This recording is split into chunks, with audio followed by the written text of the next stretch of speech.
They just attach their auto text to their phone, so it was flat. Auto text, not dead. I drove by him on the route. Yeah, that's like he goes live. He's like in the heat. That's next. Good. All right. Good morning, everybody. We're gonna go ahead and get started today. Thanks for coming to Women in Cups today. Braving the cold.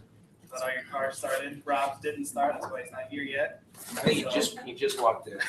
He just walked in. So today we've got Chris Rouw with NU Squared, and I'll let him take it away. All right, thanks. Good morning, everybody. My name is Chris Rouw. I'm a partner at Far Reach here in Cedar Falls. I'm also one of the managing partners at NU Squared, and we'll get into that, what NU Squared is. So a little history. That guy right there is my brother Joe. He's an optometrist, and his wife Nadra is also an optometrist. What a coincidence. All optometrists. They opened their own practice. It's called Pediatric Vision Development Center in the Atlanta, Georgia area, and they focus on what's called vision therapy. So what is vision therapy?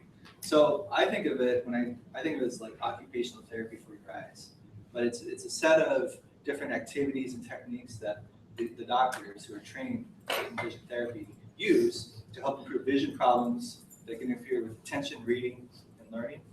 And most of the patients are children, but they can be at any age. But a lot of them are children. So maybe a kid at school is having trouble reading or learning, but they're very capable. It could be something to do with their vision. So the parent or the teacher will refer them to a clinic to get some diagnosis, get some information about them, and then they set up a training plan, which runs weekly. Anyway, I'm not going to get into the whole vision therapy piece, but athletes are also using this.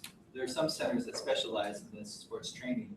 Larry Fitzgerald is one who advocates for this. He's a wide receiver for the Arizona Cardinals. So before we created NU Squared, the company, we actually had a beta product for Joe and Nadra's office.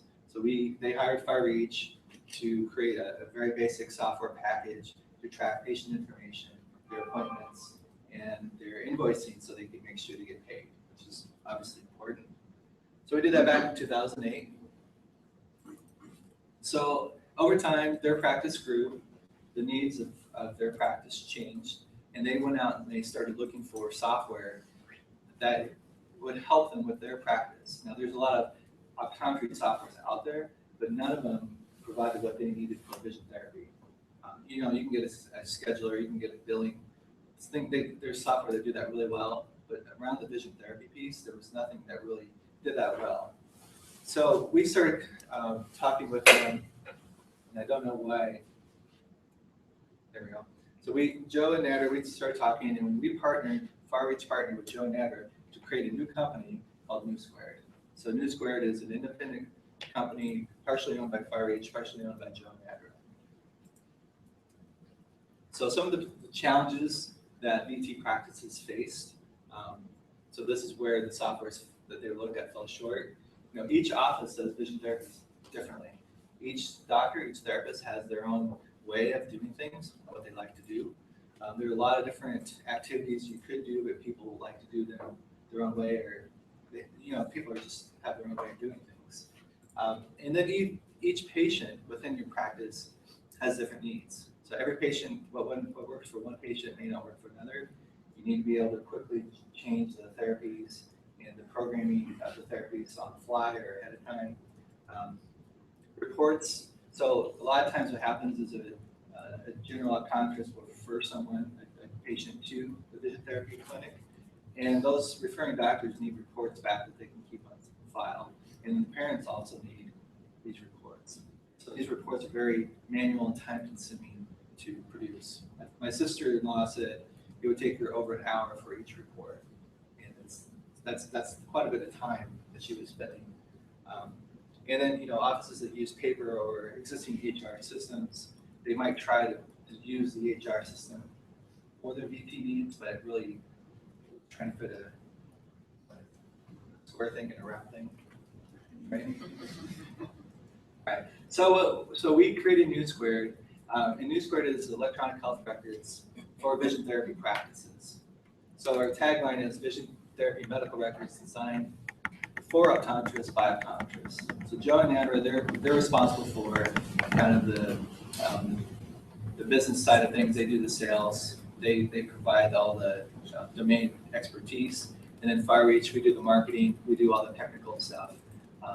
That's how that marriage works. Works pretty well. This Squared, one thing we did was we made sure it was completely customizable, so each office could set it up the way that they work. The programming and recording of VT sessions is super important, so we built a lot around that, how that works.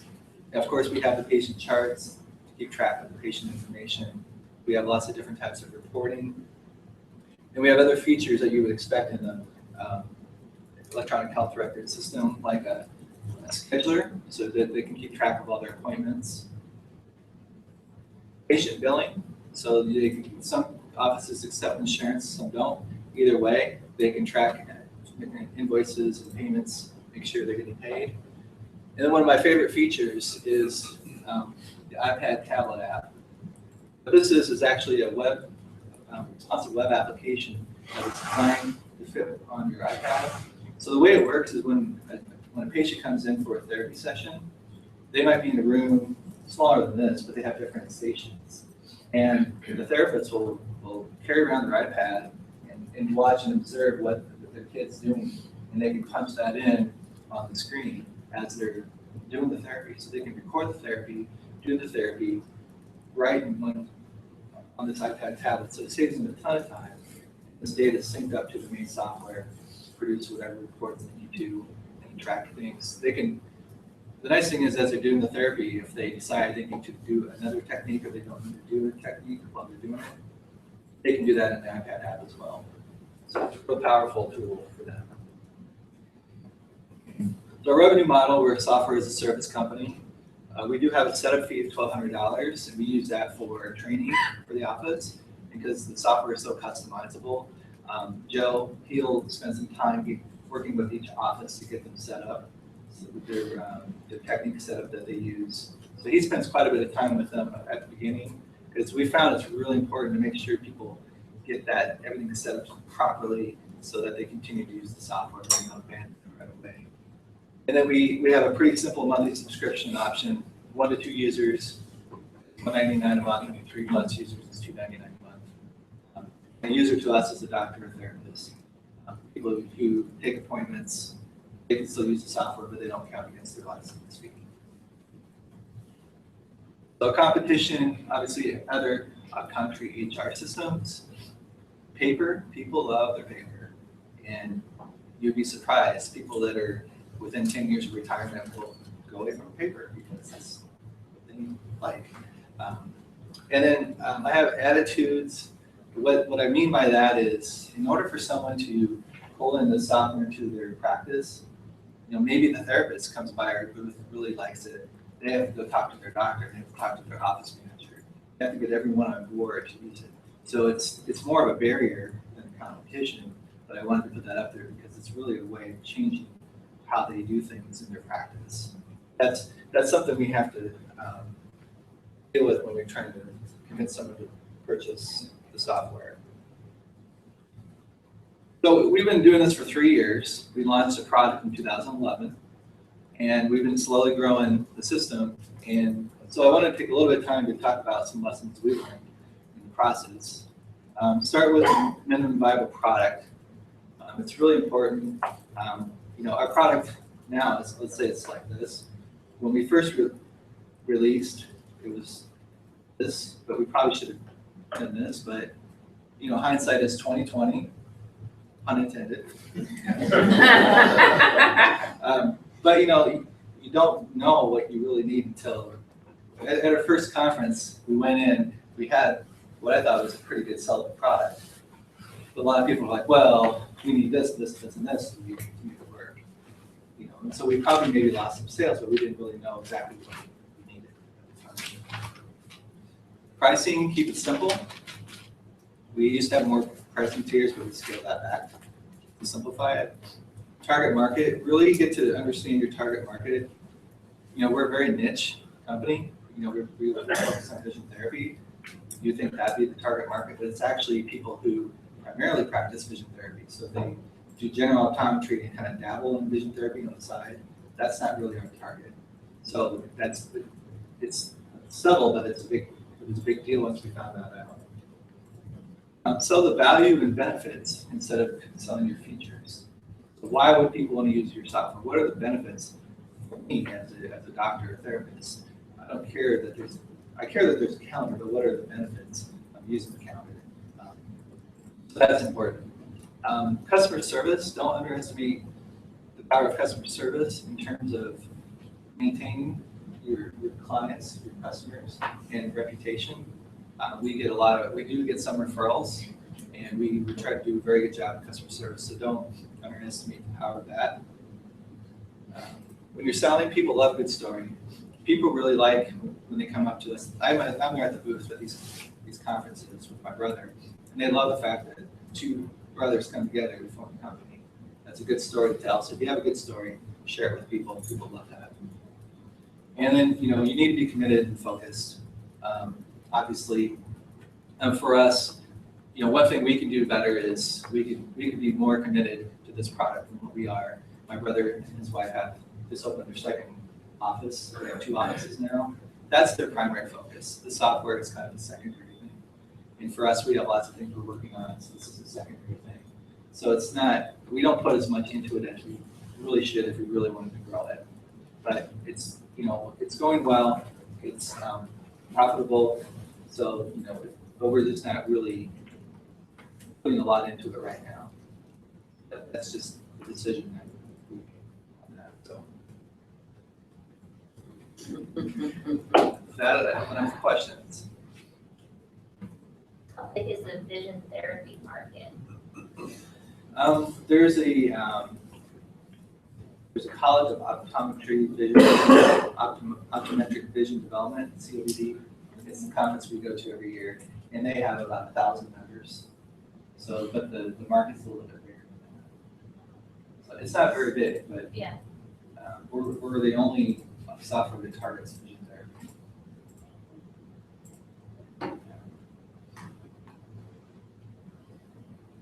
Could you maybe create the need? Like going into optometry ophthalmologist offices, pitching this new therapy, if you will. So Sure. Satisfying the need out there, but maybe actually marketing to create the need of what you're doing. So trying to get more people to do vision therapy? Yeah. I don't know that we would do that, but a lot of people, it wouldn't hurt to blog about it more and do that. I see where you're going, but Yeah. I think it would help. Vision therapy is actually it's a growing industry, so it's Right. more people are doing it. Yeah, let's make that more known that it is growing industry. Yeah, that's a good point. Yeah. Chris, I've had some experience with this, and how I was exposed to it was my deceased spouse had a severe brain injury, head injury, and it was huge in his therapy. And so I don't know if attending head injury, brain injury conferences with this, because I didn't even know about it until this happened, and he did months of vision therapy. Yeah. Maybe years. And so I don't know if you thought about that market. No, I actually haven't. Yeah. It's a real need for those people who suffer head injuries and brain injuries. So the people that go there, are they? We would target the doctors and Sure. therapists that use it. So, how? We were connected at University of Iowa with Yeah. vision therapy, which I had no clue. And so I'm glad to hear that they're bringing this service here locally. Your brother and sister here locally, or where are they at? Atlanta. Oh, Yeah. okay, they're in Atlanta. They're in We Atlanta. need a vision therapist here. There's a couple in Cedar Rapids. Okay, oh, good, they're closer. Okay. Well, I'm just saying that that's a market because those are those are people that really need this kind of, need the vision therapy assistance, which would then lead you to the physicians, I would think. We've talked about neurologists, going after neurologists. Yeah. A little bit. Yeah. That seems. You have to be an optometrist. Yeah, I to was just be gonna ask certified that. in vision therapy.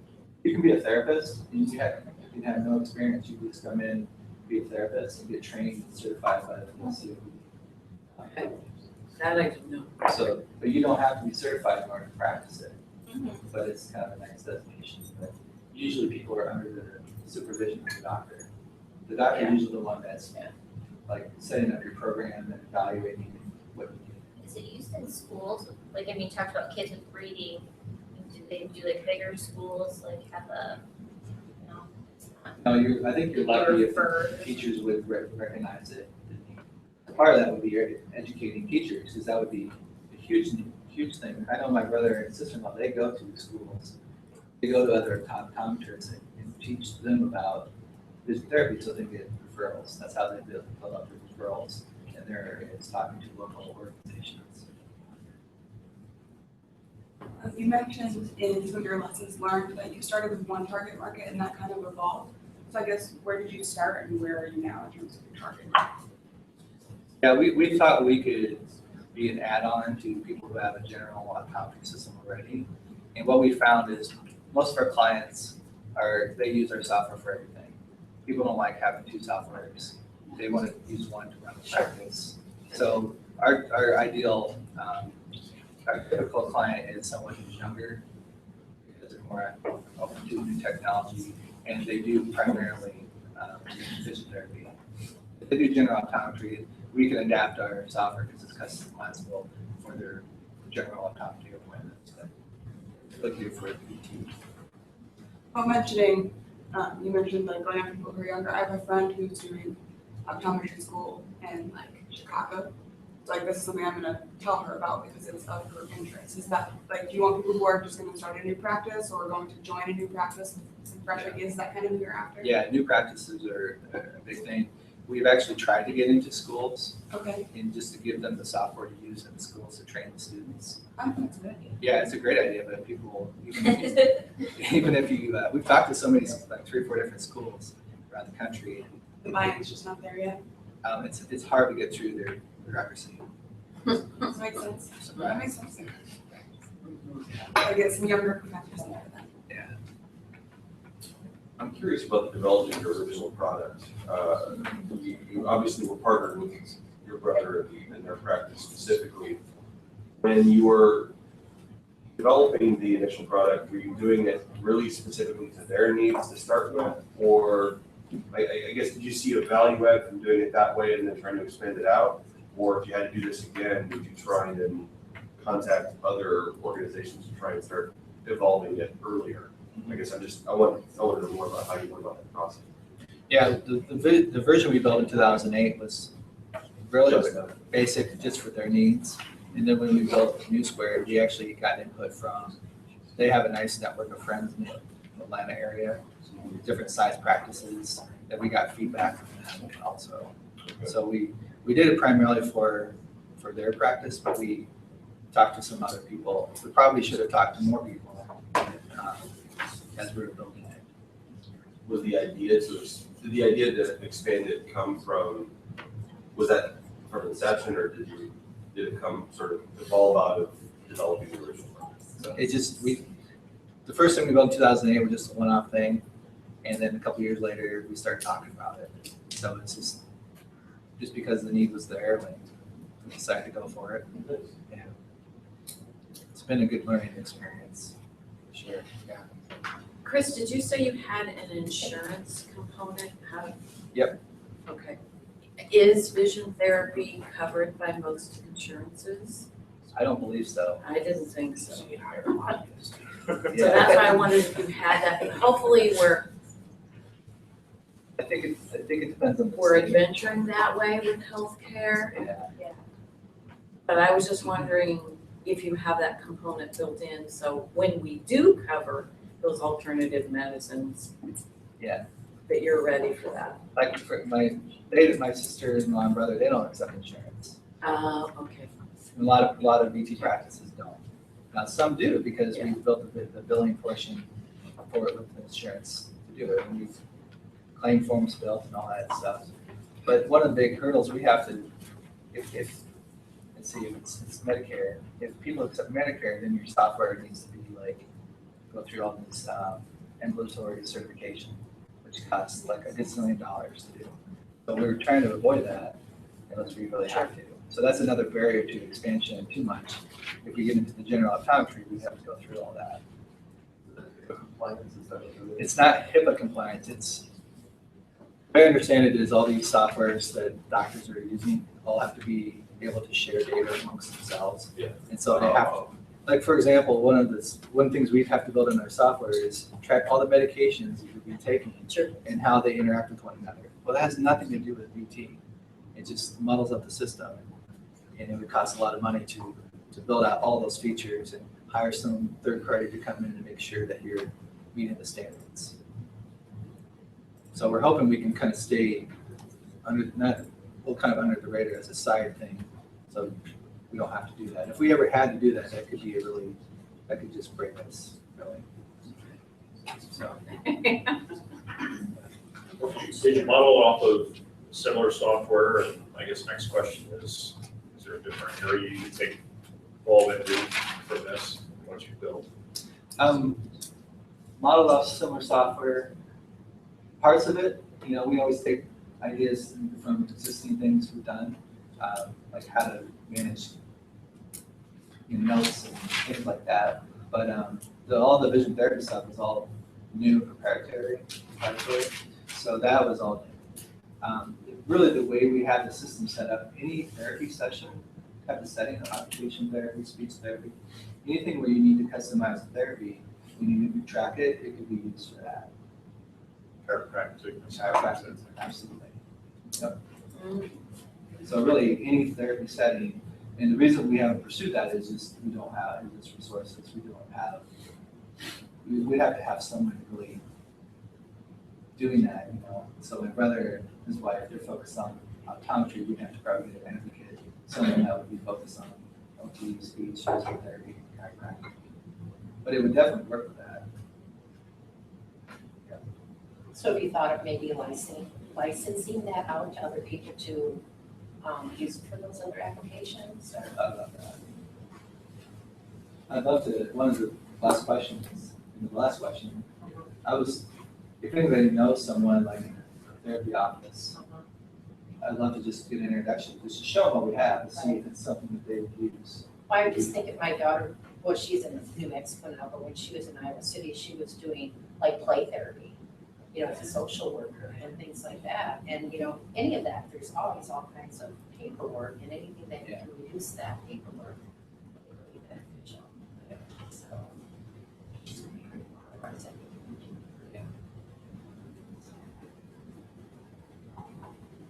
When you say therapy, what all areas of therapy are you talking about? Are you talking about occupational therapy or, I guess, how do you see this expanding to the different? Well, I'll just show you, you have the schedule, right? Yeah. And so you can create an appointment and you can make a recurring appointment for like 13 sessions, one per week. And that builds it out on here, builds it out in the patient's chart. Boom, we're done.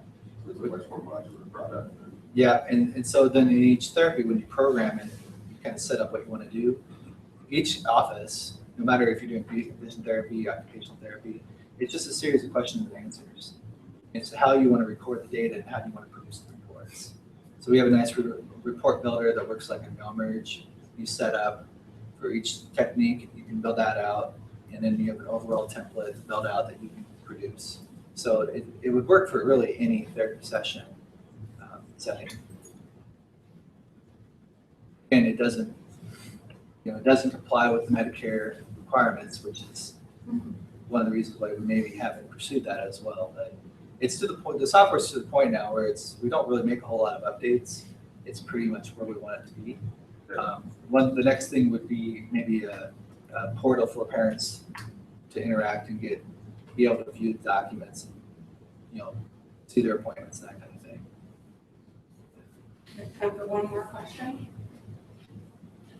what is your goal with the vision therapy market? Where would you like to get in that market? Maybe a percentage or?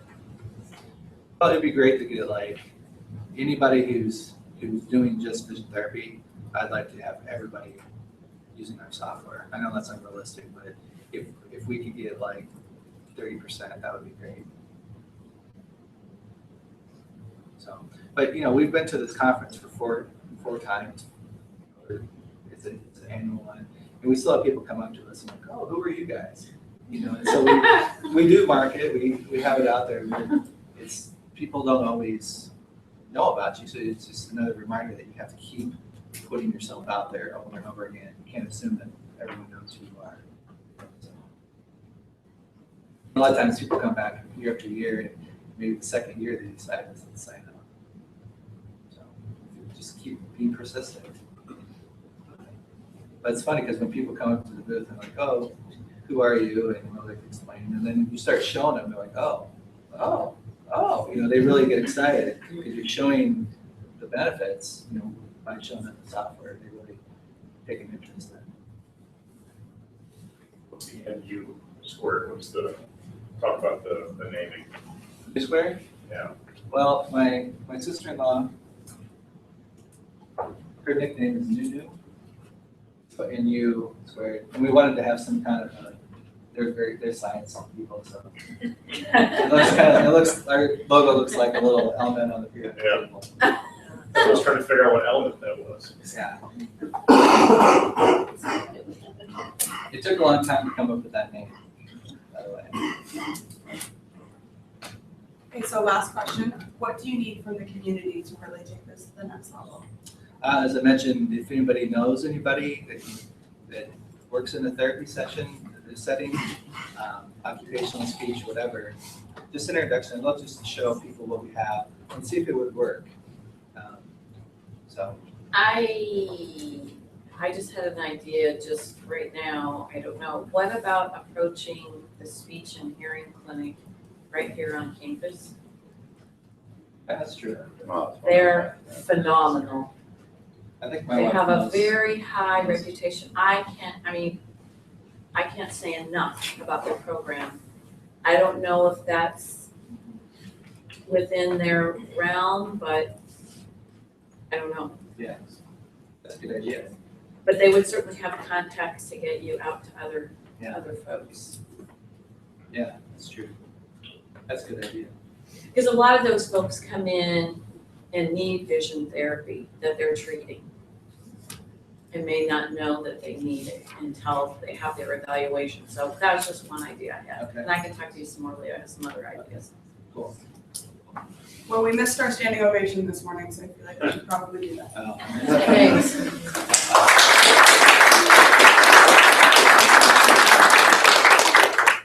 I was going to mention my brother is actually a graduate of UNI. Oh, yeah. Please fill out the pitch feedback forms and bring it over to us. This is good. That way our presenter can get some valuable feedback. If you have any connections on the body that you should talk to, please write down contact information of anyone that they might want to know.